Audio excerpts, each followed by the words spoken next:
Roper, Williams, and Lee, the Deadly Three, penetrate the secret chambers of an evil island empire. What do you know about Han? He lives like a king on that island, totally self-sufficient. A fortress without walls, protected by an invincible army that needs no ordinary weapons. This is Enter the Dragon, the first martial arts film produced by a major Hollywood studio. John Saxon is Roper. He was in it for the money. U.S. karate champion Jim Kelly as Williams. He was there because he had no choice.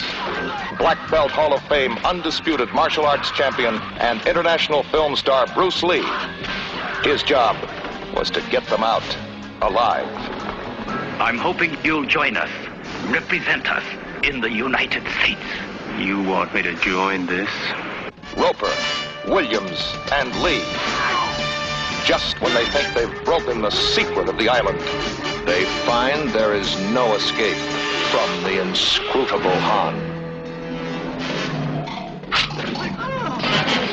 Warner Brothers presents Enter the Dragon, where the world's greatest martial arts athletes meet the ultimate challenge with the most ancient and deadly of weapons, the human body. Enter the Dragon from Warner Brothers. Bruce Lee. Even over 50 years after his death, his name harkens to martial arts. His contributions to worldwide cinema cannot be understated. And with one film, he brought martial arts films to the popular consciousness of America, a country that once shunned him.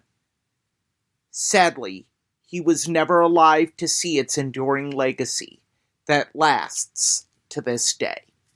Released in 1973 and directed by Robert Klaus, Enter the Dragon gives us the tale of Lee, played by Bruce Lee, a martial arts master tasked with entering a martial arts tournament hosted by the deadly Han, a renegade monk that has become a crime lord.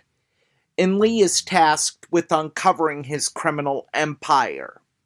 Joining Lee in the tournament is the gambling-addicted businessman Roper, played by screen legend John Saxon, and Williams, played by American martial arts master Jim Kelly.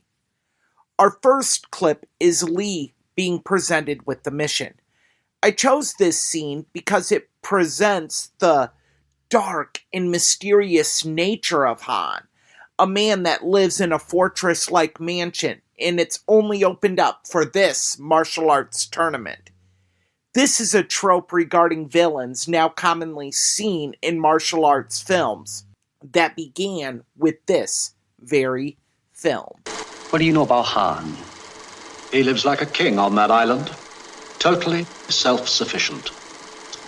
All of his efforts, seemingly, are directed towards supporting what he calls his School of Martial Arts. Han's only contact with the outside world is this tournament, which he holds every 3 years. This was a stewardess, Mary King, found floating in the harbor. Nothing unusual about a body in the harbor, but this girl was last seen at a party aboard Han's private junk. They'd reported her lost at sea before the body was found. We believe he selects attractive girls and methodically builds their dependence on drugs, then sells them to an elite clientele around the world. What did the autopsy reveal as the cause of death? She did not drown. She OD'd?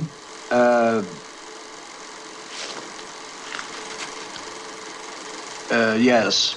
Cause of death was, heroin overdose. I gather you still don't have enough to bust up his operation. We know everything.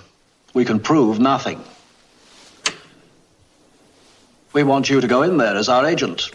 Get us our evidence. And come out in one piece to give it to you. We'll give you anything you need. Electronic equipment, weapons, anything. Drink? No thanks. Guns! Now why doesn't somebody pull off 45 and bang, settle it? No guns. Look at this map here. As you know, the possession of a weapon is a serious offense here. Hans Island rests partly within our territorial waters.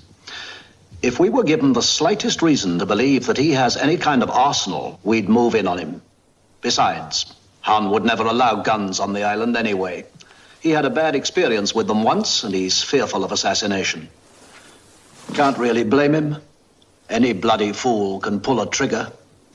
I guess I won't need anything. There's a radio on the island. We'll be monitoring it on the chance that you can get to it. And then you'll come. Someone will. We aren't an agency of enforcement. We function as gatherers of information, evidence, upon which interested governments can act. I see. If there's any trouble, you make a phone call. Oh, by the way, 2 months ago, we managed to place a female operative on the island. Since then, we've lost her. If she's still there, she might have something.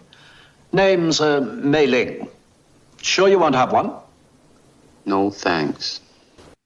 Martial arts films have a very distinct way of showing us, the viewer, the difference between heroes and villains. The heroes, or good guys, look at martial arts as a way of life, a way of living, that one should not fight and use it unless provoked as a means of defense.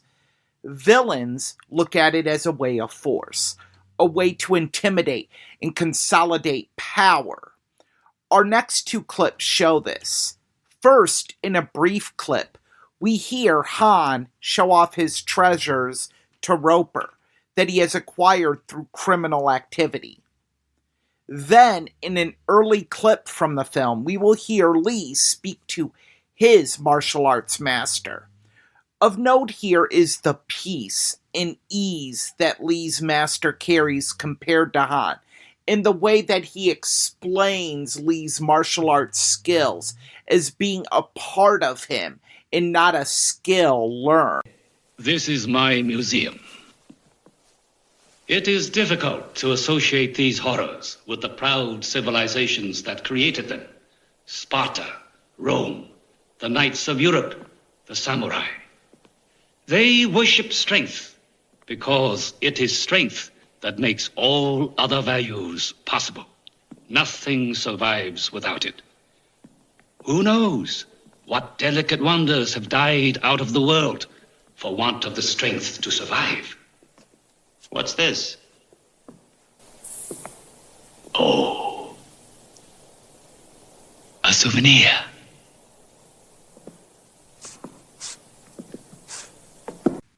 And now, Lee and his master. I see your talents have gone beyond the mere physical level. Your skills are now at the point of spiritual insight. I have several questions. What is the highest technique you hope to achieve? To have no technique. Very good. What are your thoughts when facing an opponent? There is no opponent. And why is that? Because the word I does not exist. So, continue. A good fight should be like a small play, but played seriously. A good martial artist does not become tense, but ready. Not thinking yet, not dreaming. Ready for whatever may come. When the opponent expands, I contract. When it contracts, I expand. And when there is an opportunity, I do not hit.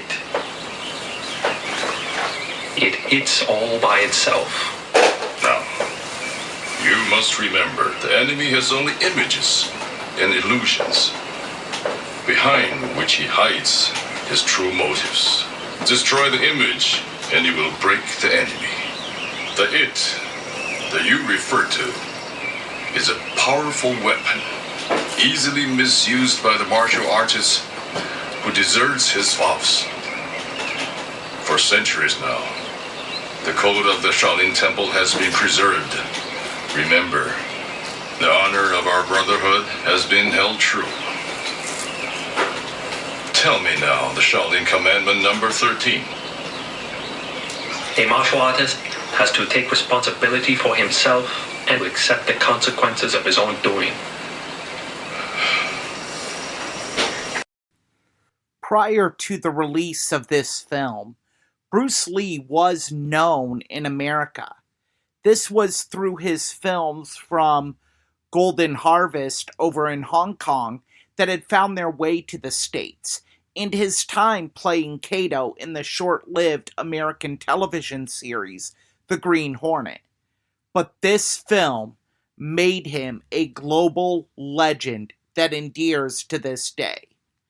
Our final clip will be Lee's daughter, Shannon. Saxon and actor Bob Wall, not just talking about Lee in this film, but his long-lasting, ever-reaching legacy. Everywhere, they know who my father is, and they've been touched in some way, inspired in some way, or just excited in some way.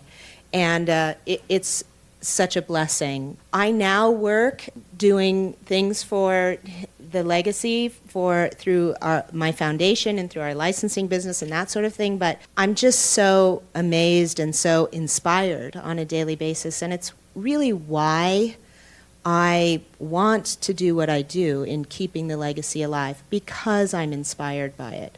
If, there hadn't been that depth of philosophy behind it, if there hadn't been so much more to it and so much authenticity to it, then I don't know that I'd be doing what I'm doing today. I had been doing things like judo and Japanese karate and stuff like that, and eventually I began to see other kinds of things. Bruce obviously helped me a good bit, and I would ask him, what do you think I'd try to do this kind of thing? He said, that's pretty good, try that. And we were working like that all the time. He probably didn't mean it, but but when I got to Hong Kong, I was there with my wife and my son, who was not yet 2 years old.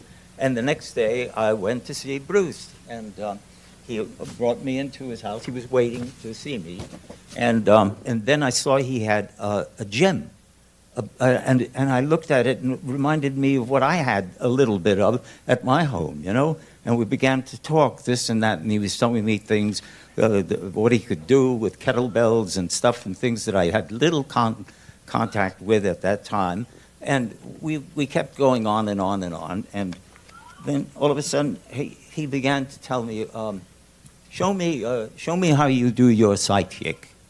And I said, okay, but I had done a scene at the park about 3 weeks or 4 weeks prior, where I had sprained my ankle. And I said, oh, well, all right, he's wanting to do this with me, I'll do it, So all of a sudden, I threw a kick, and then he said, let me show how I do mine. And he did. he moved around with a chair, and I didn't know what he was doing, I was looking over his shoulder like that, and all of a sudden, he stood in front of me for about 15 feet or something like that.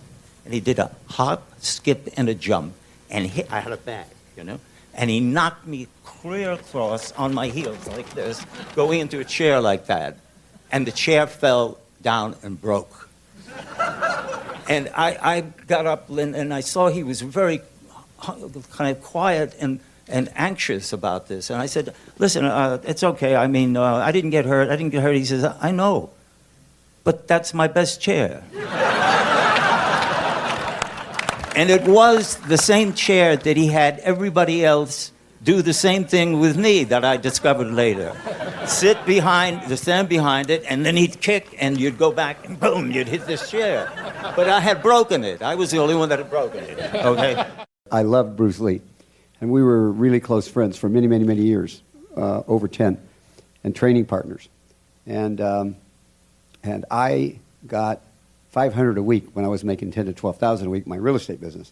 My wife of 44 years now said, why are you doing this? And I said, I just love Bruce. He's my first close Chinese friend, and I can take these hits, and everybody's afraid of him. And I've been training with him. I can take the hits.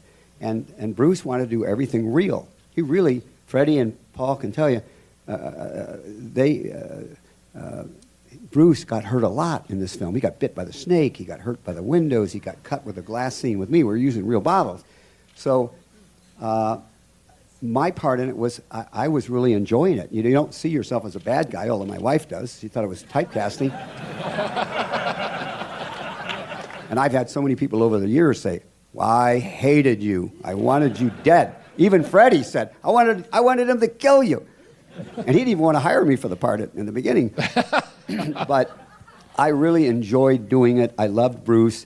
And it's like my partner for 48 years is Chuck Norris. And they're both the same, Chuck and Bruce. And people say, you've never missed a workout with either one of them. And I said, no, why would you miss a painting lesson from Picasso? In the world of cinema, words groundbreaking, landmark, and trend-setting are used ad nauseum. I will admit, I'm guilty of overusing them even on these reviews. If there ever was a film deserving of those words, though, it is this film here. It is an understatement to say this film brought martial arts films to America. It affected many other film genres. This film led to blaxploitation films and other action films using martial arts as a way of fighting, and not just using guns, knives, and explosives. This film has generated an American gross box office of $120 million upon its release. And to this day, it has generated $2 billion in worldwide box office gross through its original release and countless re-releases. For Lee, it finally made his dream come true to have Jeet Kune Do, his version of martial arts, brought to the American mainstream.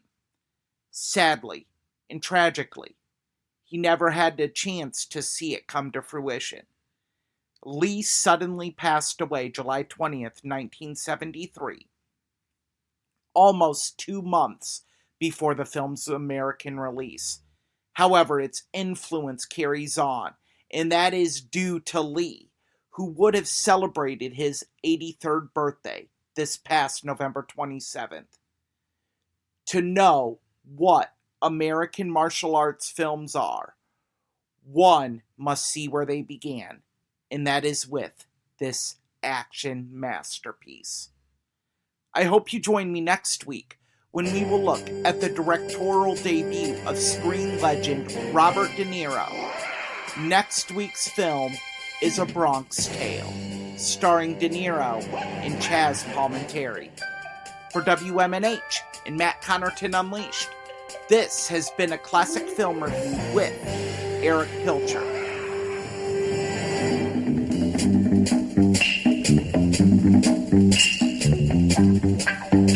What?